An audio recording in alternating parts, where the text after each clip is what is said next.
Welcome to Heat Check. We're going to look at the top 10 highest selling vintage denim items over the last 2 weeks on eBay. This video is sponsored by WeBuyOldJeans.com.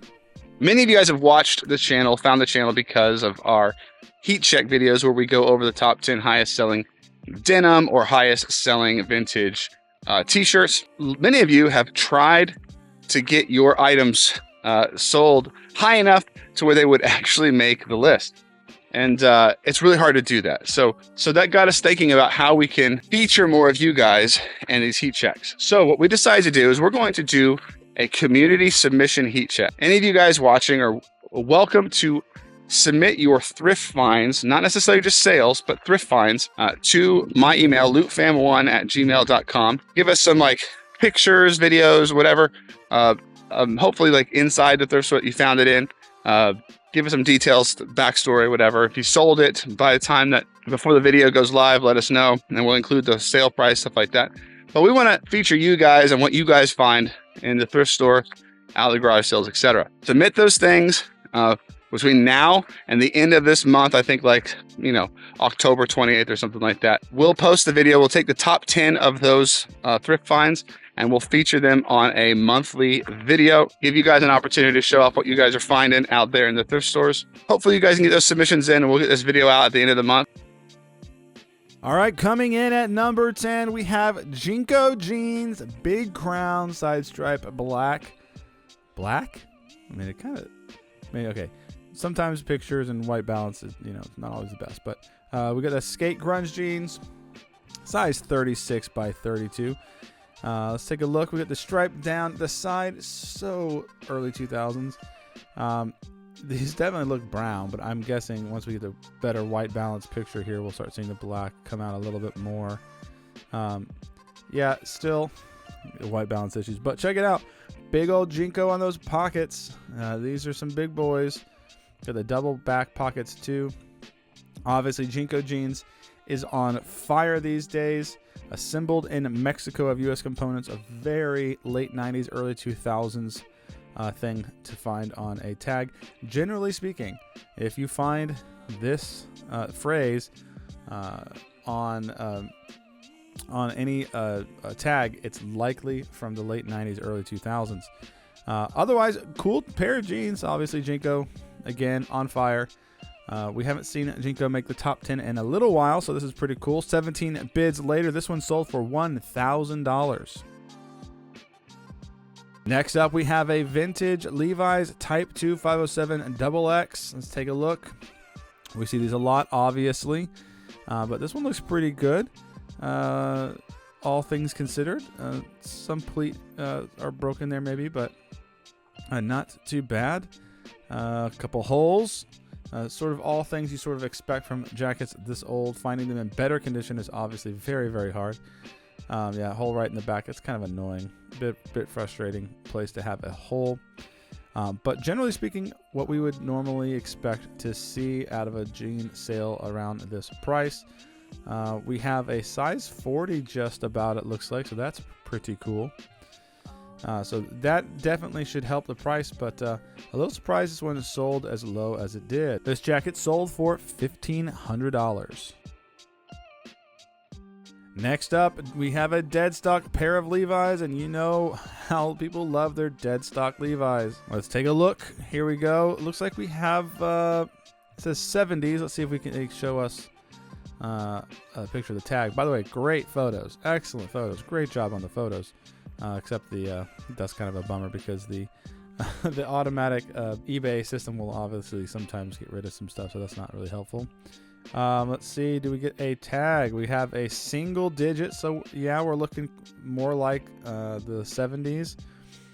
Let's see, there's the tag 34 by 31, and this is actually likely from 1980, so not technically 70s. The 6 is the factory code, and the 9 and 0 would be the date code. So this is actually a 1980s pair, but close enough, I imagine. All things considered, looks like it's a really good pair of jeans. We have seen these things go for a lot more. I think they actually could have gotten more, to be completely honest. But this one is sold for $1,600. Then we have a 1950s 501 XX with the leather patch. Very, very jerkified leather patch on this one. Has the offset belt loop according to the listing. Let's take a look. Photos aren't all that great. Would be a little bit more helpful if there's some light on them, but that's kind of pretty picture. Obviously, they have some wear, but it looks like, and they're a little bit thin. There's that offset belt loop, right?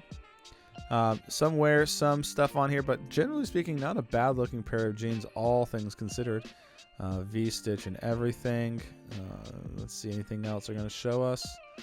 Ooh, some major repairs in the crotch. So looks like the repairs are actually done pretty well. But that is a pretty major repair. There's that red line selvage. We do have those hidden rivets up there. So not bad at all. A pretty cool pair of jeans. Pretty unique with some, looks like pretty decent repairs. This one sold for what they asked for at $1650.99. So if you think you have a pair of jeans that might end up on this list, we recommend you check out WeBuyOldJeans.com. These guys are the best in the business. They can give you appraisals, they can help you with the research, or they can make an offer on your jeans. They offer reasonable prices and great customer service. So we highly recommend our friends over at WeBuyOldJeans.com.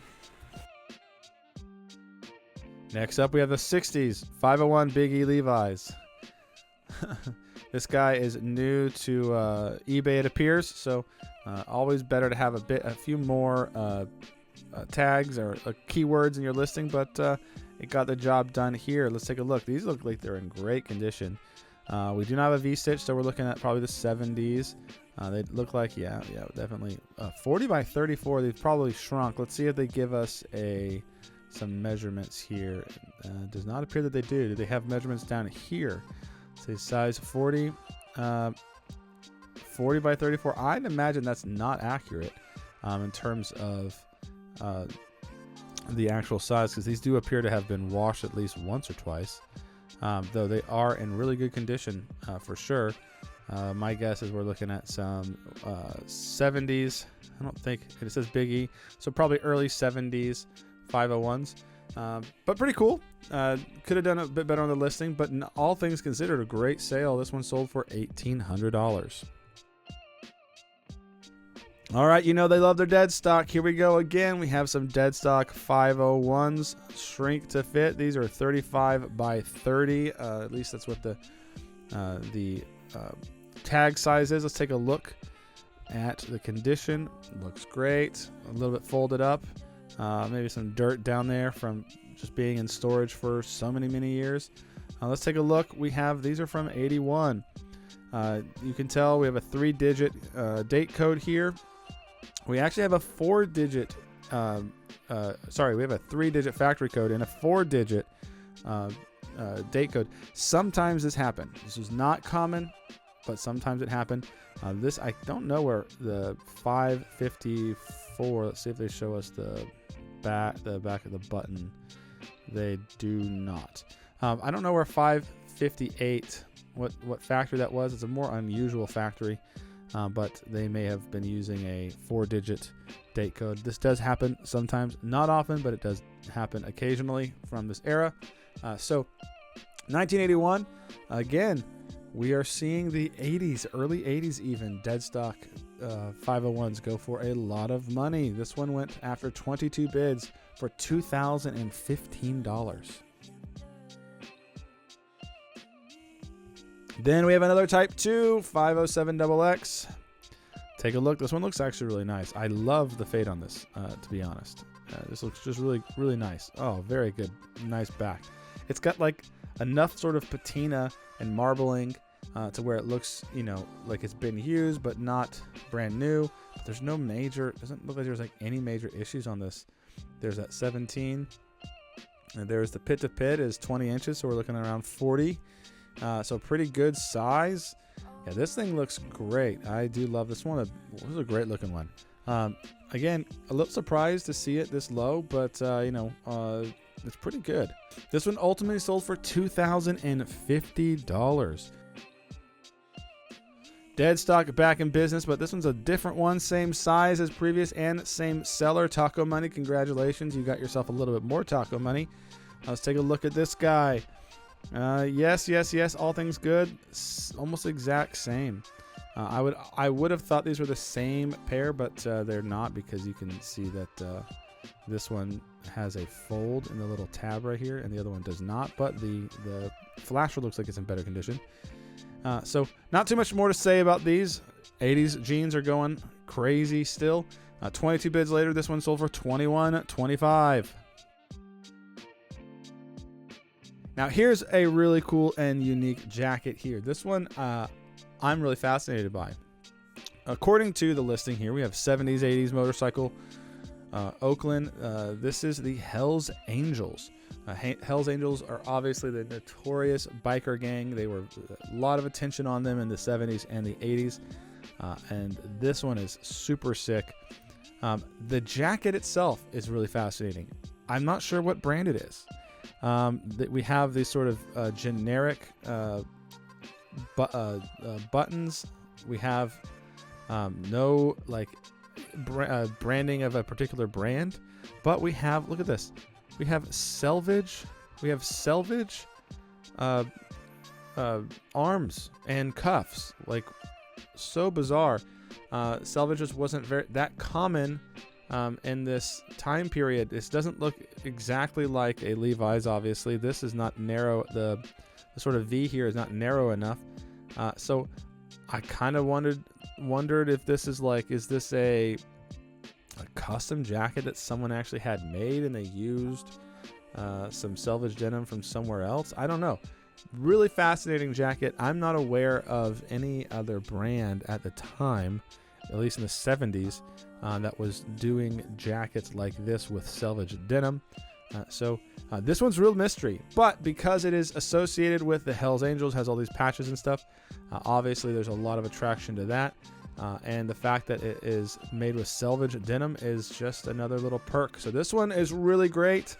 This one sold for $2,650. Then at number 1, we have a 60s era 501 XX. This is fascinating to me because this price seems very high considering the condition. I mean, these are obviously older. We are definitely looking at the early 60s. Potentially, I think, let's take a look at some of the details. Hidden rivets, right? Yeah, hidden rivets, I think. Yeah, hidden rivets. We're looking at the early 60s probably is my guess on this one. Offset, maybe late 50s. So I mean, obviously it's very nice, but the condition is pretty. Oh, there is a selvage. It looks like selvage watch pocket. So yeah, we're definitely looking at that era, but pretty well damaged through here. So sometimes you just never know exactly how much it's going to go for. Let's take a look what the measurements are. This is like a 32, so it's a pretty good size by 30. So yeah, even with the damage, this one came in at number 1 with 47 bids. It sold for $3,189 for the number 1 spot this week.